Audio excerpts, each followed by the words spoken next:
මේ වගේ සීත කාලෙක මේ වගේ ලොකේෂන් එකකට මේ වගේ ඉර පායලා තියෙද්දි එන්න තියනවා කියන එක පට්ට වයිබ් එකක්.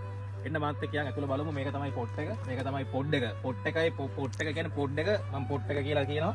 ඉතින් මේක තමයි ප්ලේස් එක. චූටි කෑල්ලක්. හැබැයි ඉතින් වෙනම සීන් එකක් තියෙන්නේ. එන්න ඇතුළට මාත් එක්ක ඇතුළට එන්න.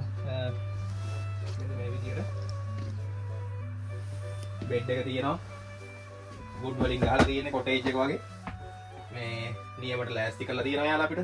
ඉතින් කෑම හදා ගන්න ඕන නම් මයික්‍රෝවේව් එක, ලිප හැමදේම තියෙනවා. මේ කොෆි මැෂින් එක, මේ පොඩි ෆ්‍රිජ් එකක් තියෙනවා මෙතන මේ විදියට. මේ ටීවී එක තියෙනවා. ඇඳේ ඉඳන් ෆිල්ම් එකක් බලන්න ඕන නම් ටීවී එක සෙට් කරලා දීලා තියෙනවා. මේ හැමදේම අවශ්‍ය කරන බඩු ටික කියලා දාලා තියලා තියෙනවා. টয়ලට් එක තියෙනවා මෙන්න මෙතන මේ විදියට. නා ගන්න ඕන නම් බලන්න টয়ලට් එක. ඒ විදිහට টয়ලට් එක තියෙනවා. ඉතින් යාළුවෝ ටිකත් එක්ක ඇවිල්ලා ඔයාලා ඉංග්ලන්ඩ් ඉන්නවා නම් ඉංග්ලන්ඩ් එන්න ඉන්නවා නම් මම ලොකේෂන් එක මං දාන්නම් මේකේ. මේ ඔයාලට එන්න ඕන නම් මෙතනට ඇවිල්ලා ඔයාලට පුළුවන් මේ යාළුවෝ ටිකත් එක්ක ෆැමිලි එකේ කට්ටියත් එක්ක ඇවිල්ලා සෙට් වෙන්න ඕන නම් එන්න. මේ ඇවිල්ලා පොඩි ෆන් එකක් ගන්න ඕන නම් නියම ප්ලේස් එකක්. මේ යාළුවොත් එක්ක එන්න මම ලොකේෂන් එක දාන්නම් අනිවාර්යෙන්. නාන්න ඕන නම් හොට් ටබ් එකක් තියෙනවා මෙතනින් බැස්සා නෑවා. මේ ඉතින් මේක තමයි ජීවිතේනේ. ඉන්න ටික කාලයයි. කාලා බීලා ඇඳලා පැලදලා සතුටෙන් ඉන්න ඕන.